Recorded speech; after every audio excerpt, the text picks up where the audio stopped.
दोस्तों, निमिषा प्रिया की जो फांसी की सज़ा थी उस पर हमने एक वीडियो बनाया था, जब ये तय हुई थी कि उनकी फांसी होनी है। लेकिन जब रद्द हुआ और उस पर अब बहुत सारे अपडेट आ गए हैं, तो इसलिए हमने सोचा कि इस पर आपको कुछ अपडेट दे दें। जो फांसी की सज़ा पहले हुई थी उसके बाद रद्द हुई, उसके बाद अब कहा जा रहा है कि उनकी फांसी की सज़ा पर फिर से अमल किया जाएगा। अपडेट क्या है? निमिषा प्रिया की जो मौत की सज़ा है अब उस पर जल्द ही अमल हो सकता है, विचार हो सकता है। अब दरअसल तलाल अब्दो महदी के जो भाई हैं, उन्होंने यमन के अटॉर्नी जनरल को आधिकारिक तौर पर एक पत्र लिखा है। तलाल के भाई के मुताबिक कहा गया कि हमारा परिवार दिना ब्लड मनी को लेकर राजी नहीं है, लेकिन जल्द ही सजाए मौत को मुकर्रर की जाएगी। ब्लड मनी क्या है, ये हमने आपको दूसरे वीडियो में भी बताया था, इसमें भी कोशिश करेंगे बता दें। निमेशा को बचाने में ग्रैंड मुफ्ती अबू बकर शामिल हैं, जो काफी एक्टिव भी हैं।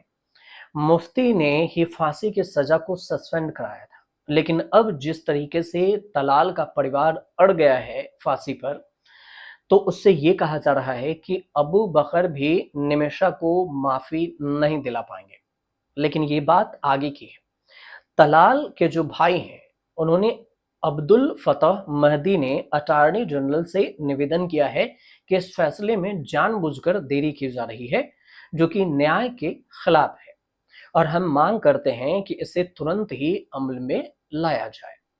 अब इसमें जो अपडेट है और भी समझिए, पत्र में क्या क्या लिखा गया है, क्या सब कहा गया है, ये भी जानना जरूरी है। तो अब्दुल ने यमन के अटॉर्नी जनरल को जो पत्र लिखा है, उसमें ये कहा है कि 2020 में ही निमिषा प्रिया को सजा ए मौत दी गई थी। 2023 में 177 नंबर के पत्र के माध्यम से राजनीतिक परिषद ने इसका अनुमोदन भी कर दिया।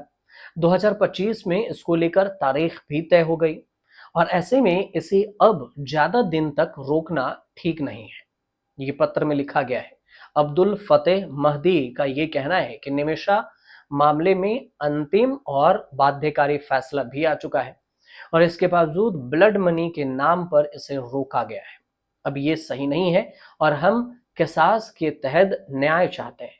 प्रकृति में सभी लोगों को न्याय का अधिकार प्राप्त है। ब्लड मनी पर राजी उसका जो परिवार है नहीं हुआ।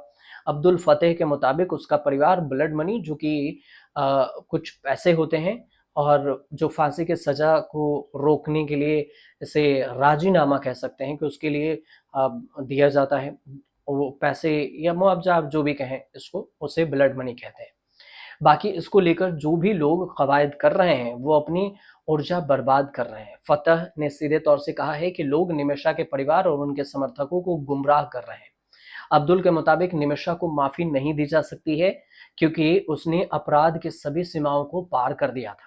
हत्या के बाद जो उसने किया, उसे सोचकर ही लोग दुखी हो जाएंगे। उन्होंने कहा कि मेरे भाई तलाल का खून किसी बाजार की वस्तु नहीं है जिसे लोग खरीद सकते हैं। वो कभी बिकने वाले नहीं हैं। अब ज़्यादा ऑप्शंस ही नहीं है। तलाल के परिवार ने जिस तरीके से अटॉर्नी जनरल को पत्र लिखा है, उससे यह अब स्पष्ट हो गया है कि निमिषा के पास ज़्यादा ऑप्शंस भी नहीं है। यमन कानून के तहत सिर्फ ब्लड मनी के जरिए ही निमिषा की जान बच सकती है। ब्लड मनी भी बिना किसी दबाव के लेने पर ही माफ़ी दी जाती है। ब्लड मनी का रास्ता बंद होने की स्थिति में यमन की सरकार सजाए मौत को अमल में लाने को लेकर आखिरी फैसला करेगी, और पहले 26 जुलाई की तारीख मुकर्रर की गई थी फांसी की, लेकिन अभी इसमें कोई डेट स्पष्ट नहीं है कि अब कब दी जाएगी। इस बीच में एक समाचार एजेंसी है एएनआई, उसने एक जानकारी दी।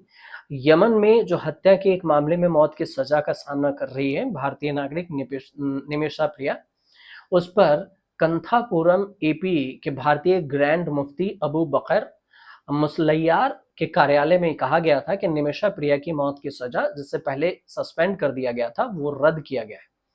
सना में आयोजित एक हाई लेवल मीटिंग में पहले से अस्थायी रूप से निलंबित मौत की सजा को पूरी तरह से रद्द करने का फैसला लिया गया।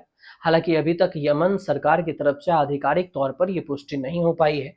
साथ ही भारत सरकार के जो अधिकारी हैं, उन्होंने भी इस मामले को लेकर कुछ बयान नहीं दिया है।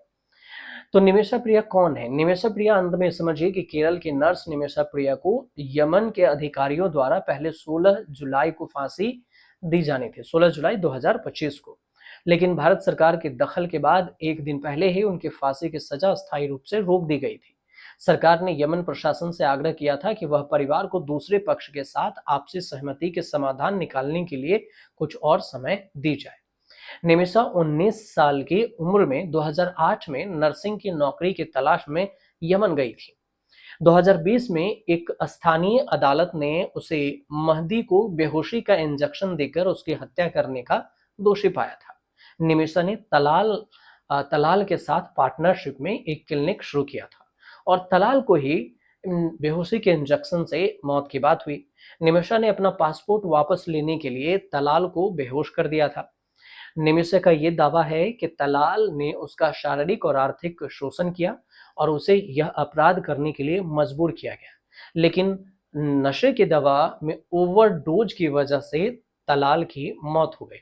निमिषा का कहना था कि तलाल ने उसको पासपोर्ट अपने पास ही रखा हुआ था और वो नहीं दे रहा था, इसी वजह से उसे बेहोशी की इंजेक्शन दी थी, लेकिन ये ओवरडोज होने की वजह से उसकी मौत हो गई। तो इसमें दोषी जो निमिषा है वो अपने तर्क रख रही है।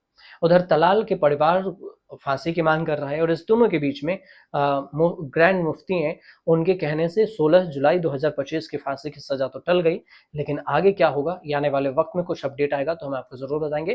फिलहाल जानकारी अगर सही पहुंची हो तो आप हमारे चैनल से जुड़िए, बस सब्सक्राइब जरूर कर लीजिएगा।